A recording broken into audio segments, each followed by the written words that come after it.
Les mois ont passé et avec chaque jour, je sentais le poids du passé s'estomper alors que je reconstruisais ma vie. Mon appartement n'était pas grand, mais il était douillet, surtout, il était à nous. Ma fille s'épanouissait dans cet espace sûr et aimant, sans la pression de ma famille. J'ai trouvé une paix que je n'avais jamais pensé possible. Le silence était thérapeutique et la certitude que personne ne pouvait plus m'humilier me donnait de la force. Lentement mais sûrement, j'ai commencé à sourire pour de vrai. J'ai trouvé un nouveau travail, un qui payait mieux et offrait la flexibilité dont j'avais besoin pour m'occuper de ma fille. J'ai économisé. Avant longtemps, je nous ai déménagé dans un appartement plus grand dans un quartier calme avec une bonne école à proximité. Pour la première fois en des années, je me sentais optimiste pour l'avenir. J'étais en paix, mais je ne pouvais pas éviter d'entendre des bribes de ce qui était arrivé à mes parents et à Ava. Ils touchaient le fond. Pour être honnête, je ne ressentais aucune pitié. Après avoir perdu leur maison, mes parents ont déménagé dans un appartement modeste dans une partie moins idéale de la ville. La pension de mon père couvrait à peine les factures et ma mère a dû prendre un emploi de caissière dans une pharmacie pour joindre les deux bouts. Son arrogance a rapidement disparu lorsqu'elle a réalisé qu'elle devrait se battre pour survivre.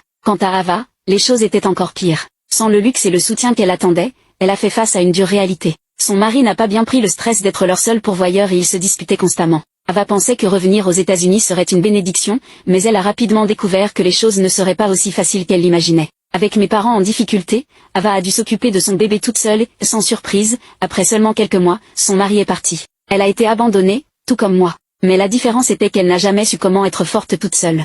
Au lieu de relever le défi, Ava s'est apitoyée sur son sort, inondant les réseaux sociaux de messages sur l'injustice de la vie et comment tout le monde l'avait laissé tomber. Elle a repoussé ses amis, bloquant ceux qui essayaient de l'aider. Contrairement à moi, Ava n'avait pas la force de recommencer. Pendant un moment, elle a supplié de l'aide de nos parents, mais ils étaient noyés dans les dettes et ne pouvaient pas se permettre de la soutenir davantage. Et c'est alors qu'ils sont venus vers moi. Ma mère m'a appelée, sa voix tremblante de désespoir, me disant à quel point Ava avait besoin de moi, à quel point j'étais la seule à pouvoir l'aider. S'il te plaît, ma chérie, a-t-elle plaidé, sa voix se brisant, tu ne sais pas ce que c'est de voir ton enfant souffrir. Elle a besoin de soutien maintenant plus que jamais. J'ai pris une profonde inspiration, ressentant un mélange de colère et de satisfaction. Où était cette compassion quand j'en avais besoin?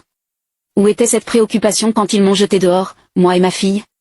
Non, ai-je dit calmement et fermement. Vous avez fait vos choix, maintenant vivez avec. Ma mère a sangloté à propos de la famille et du pardon, mais j'ai raccroché avant qu'elle ne puisse finir. Je n'avais pas de place dans ma vie pour des gens qui ne se souciaient que lorsqu'ils étaient désespérés. Les appels ont cessé après cela. J'ai ensuite entendu par des parents éloignés qu'Ava avait fini par déménager dans un refuge avec son bébé et que mes parents vendaient leurs meubles pour payer leurs dettes. Ils avaient brûlé tous les ponts qu'ils pouvaient traverser pour obtenir de l'aide. Pendant ce temps, je m'épanouissais. Mon travail allait mieux que jamais, j'économisais de l'argent et j'avais construit une nouvelle vie pour moi et ma fille. C'était juste nous deux, et c'était plus que suffisant. Je suis retournée à l'école, j'ai suivi des cours et je me suis plongée dans des passe-temps que je n'avais jamais eu le temps de faire auparavant. Avec chaque nouvelle réalisation, je me sentais devenir la personne que j'étais destinée à être avant tout le chaos. Le week-end, ma fille et moi explorions des parcs, des musées et faisions de petits voyages dans de nouveaux endroits. Nous n'avions pas besoin de grand-chose, juste l'une de l'autre et la certitude que le pire était derrière nous. Voir ses yeux s'illuminer de bonheur m'a fait réaliser que toute la douleur en valait la peine, car à la fin, nous en sommes sortis plus fortes.